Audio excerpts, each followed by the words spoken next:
Alright guys, so news has just dropped that there will be some end of league events. Technically the league is going to end in 1 month time. Okay, and 3.21 is probably going to start at around 7th of April.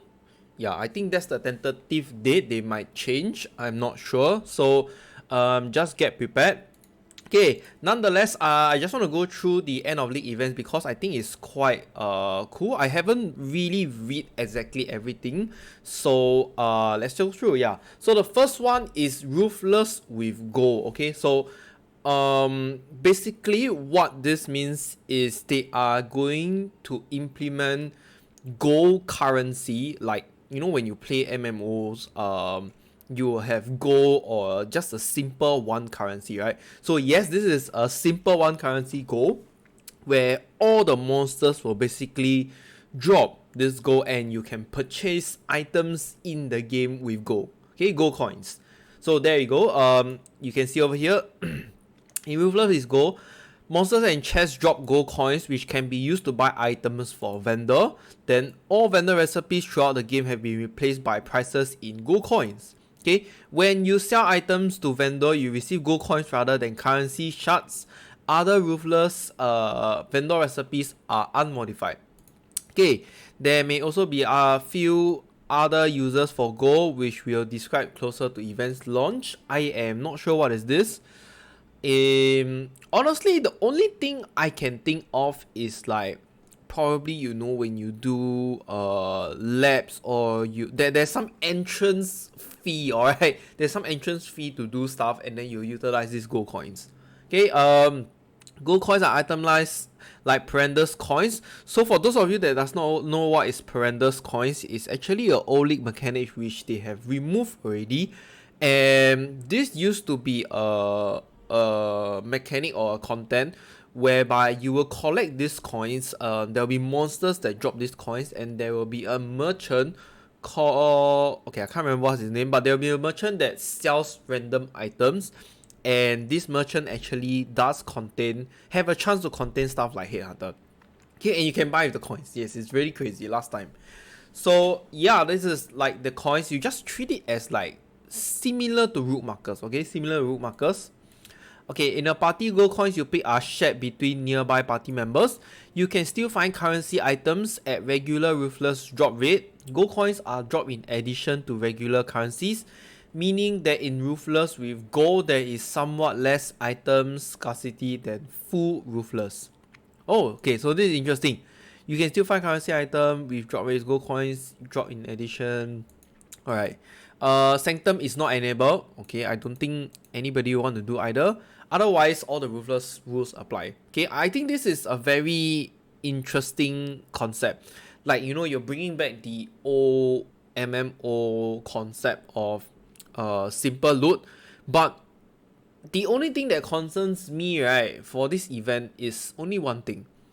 For those monsters and chests that drop gold coins, question, do we need to pick them up? Because if we need to pick them up, it's going to be very annoying and I don't think a lot of people like it. Can you imagine if the gold coins are going to drop like in multiple stacks across a lot of monsters? How many times do I have to pick them up? I think that's quite ridiculous. Or maybe a rare monster is going to drop you a good lump sum of gold coins. Maybe that is still fine, alright? But otherwise, if it's automated into your inventory, I think that is the best. Like, who likes to keep clicking more and more stuff, right? Okay, so yeah, I think this is one of the event which I will actually try out. Okay, I have tried Ruthless mode once. Okay, more like technically twice. I thought it was going to be a pretty hard mode game, but it turns out to be actually worse than hard mode in my own opinion. Okay, there are no support gems, there are no movement skills. Basically throughout your whole entire journey from Act 1 to Act 10, you are using a one link skill. Okay, which means, right, that brings me to inform you that the only thing viable for Ruthless mode, honestly, in my own opinion, right, is either dot damage or minions. Okay, why minions is because you can have a lot of minions. Let's just treat it as like a minion army build. Alright, when you have more minions means more damage, and you don't really need to control the minions, right? So you can have stuff like Karen Golem, Spectra, Raise Zombies, Summon Phantasm? No, Summon Phantasm is support, sorry. Yeah, all these like permanent minions that can stay there, they are actually good because more skills means more stack up damage, and you can treat, let's say, maybe each skill as like one more extra link. Yeah, you can think of it this way, alright? So that's why I think minions is actually good. Like you can right click Summon Raging Spirit, and you have 2 Karen Golems trying to hit, Raise Zombies that are trying to hit as well, Spectres that either buff or you can take some damage Spectres. It's also fine, I guess. And then what else is there? There are like Summon Skeletons also. So Summon Skeletons, you don't really need to click a lot. It's like 2 clicks only, right? So yeah, stuff like that I think is really good. Otherwise, it's just dot damage, alright? Dot damage is probably the best, and the way I look at the POE Ninja for Ruthless, it seems like a Cortis is the best to go run or play this event. Alright, because there are a lot of good stuffs like Vortex, what else is that? Creeping Frost, and then we have Winter type band. So another one thing to know is you cannot buy gems. Okay, you cannot buy gems from the NPC, and the only class available for Winter type band I think is Templar. So Templar might actually be good because they have the, hold on, let me open up. So they have the brand notes right near it, and the Ascendancy also has brand. Okay, let me just drag this over and show you. So over here, okay, if I were to click Templar and Hierophant, okay, this is the only, Templar is the only class that gives Winter type brand. Okay, so I might try this, I might not. Okay, because Winter type brand is more of like a cold dot damage, and the moment it bounces in between monsters, right, which most of the time when you fight bosses or mini bosses, they usually have monsters, so there's a lot of cold dot around it that stacks. That's why it's really good. And here you see it has these brands have 100% more activation frequency if 75% of the attached duration expired. Okay, 100% activation frequency. This is really very crazy because for Winter type brand, right, when I think every 0.3 seconds is going to jump once. I think so. Wait, let me just do a quick check. Yeah, here. So every time it jumps, it will activate.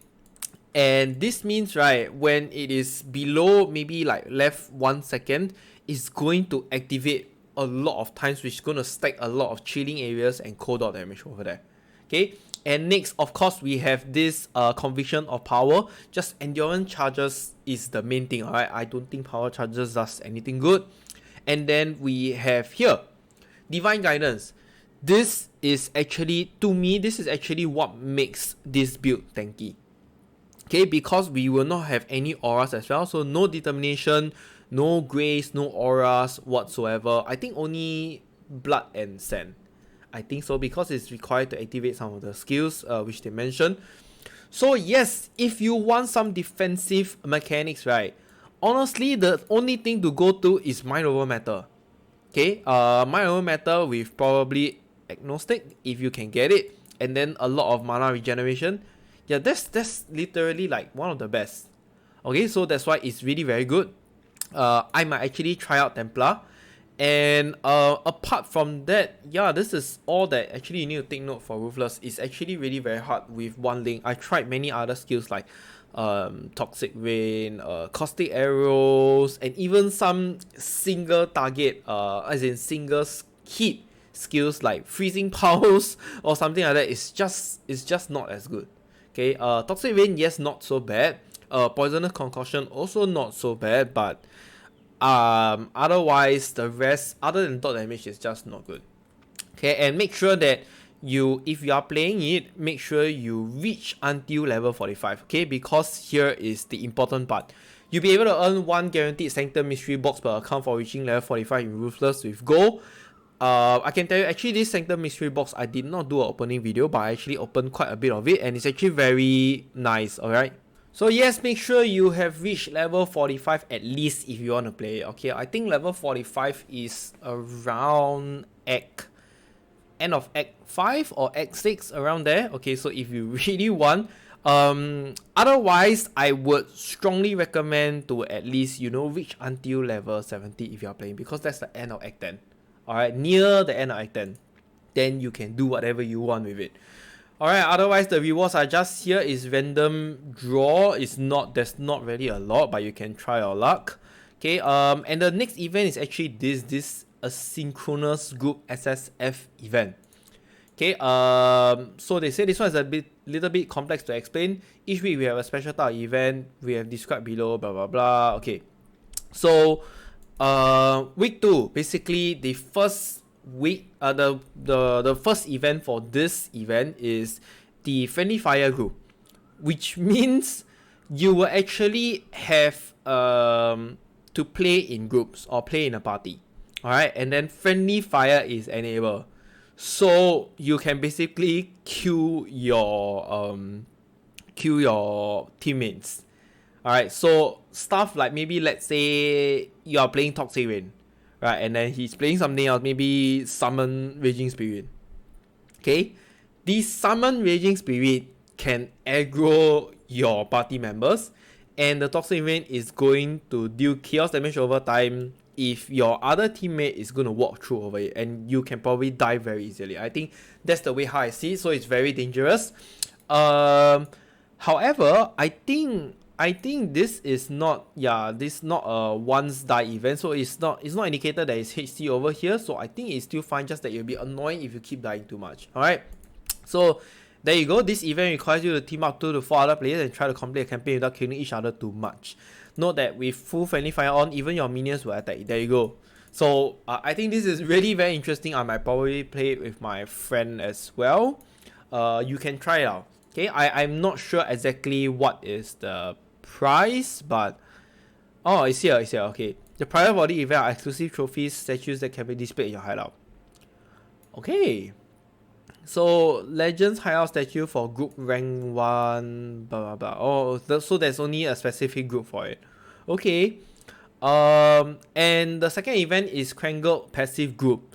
So the elite completion is kill both SE and EOW. Standard accounts, characters, blah blah blah. Okay, so the passive skill tree and all ascendancy trees are jumbled. Wow. Minor passive skills, notables, keystones, minor ascendancy skills have been internally scrambled with those categories. Okay, so this event prompts some interesting strategies. Can your party work out? Okay, so basically this is an event where everything is just random. Okay, I according to what I see, right, I think like you can even have what do you call that? Maybe champion that have power charges generation for assassin, stuff like that, and everything around in the skill tree is just jumping here and there. So it really depends on what skill you want to do and how the skill tree is. Okay, this might be a bit complicated, so I might skip this. Takes a lot of brain cells, so maybe no. Alright, last one. Polarity group SSF have 3 level 90 players in the same instance. Oh my god, this is a little bit far-fetched of level 90. Okay, so in this event, both monsters and players have polarity, which is randomly allocated between 2 values. You can only harm monsters that are the same polarity as you, where unique monsters have their polarity when they reach low life. It will require players to cooperate in groups of at least 2 in order to be able to clear areas and bosses. So this is another party event. Okay, which I don't really understand this polarity thing. So they didn't really explain exactly what is polarity. Right, I assume that maybe you need to have the same element or something like that to actually kill them off. I think so, right? That's why they say it requires players to cooperate in groups of at least 2. So let's say maybe the event monsters have a cold polarity or something like that. and then once it reach low life, this polarity thing will trigger and you basically can't kill it with cold damage. So you need another party member with another type of damage to actually kill it off. I think so, okay? I'm really not sure. Did I miss anything? I don't think so, right? They didn't really explain. What is this? Right, so yes, this is the event. I think the only one I'm probably going to try is Ruthless with Gold and maybe the Friendly Fire, because it's going to be a bit funny if I keep killing my friends. Right. Okay, so yes, I hope you guys enjoy. Otherwise, if you want to take a break from the league, I think this is actually a good time to take a break, and then we will hope that 3.21 is going to be another good league again. Right, it's an expansion league, so don't expect too much. I think just hopefully for me is I'm gonna pray that there are not too much nerf or changes to it. Right, I'll see you guys in the next video. Bye.